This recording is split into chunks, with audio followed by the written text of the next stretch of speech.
આટલા આપે છે, હવે આટલા આપે છે કે આમાં કઈ લોકશાહીની હરાજી ના હોય અને આપણે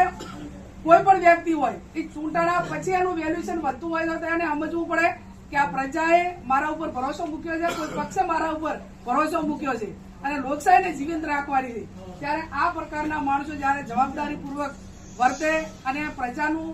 નાના મોટું કામ કરવામાં સક્ષમ હોય, કોઈ લોભ લાલચોમાં ના આવે અને કોંગ્રેસ પાર્ટીને વફાદાર રહે, આવી એક વ્યવસ્થિત દરેક વોર્ડની અંદર પેનલ બને. હું અભિનંદન આપું છું તમને બધાને જ કે તમારામાં ખૂબ ઉત્સાહ અને ઉમંગ છે. ચૂંટણીની અંદર જો કોઈ કામ આવતું હોય તો એને કોઈનું પણ મનોબળ, એની એડવાન્સ મહેનત,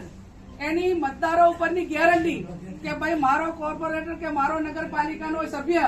હું અડધી રાતે ફોન કરીશ તો મારો ફોન ઉપાડશે. નાના મોટું પાણીનું કામ હોય, રોડનું હોય, કનેક્શનનું હોય, પોલીસ સ્ટેશનનું હોય તો અમારા નગરપાલિકા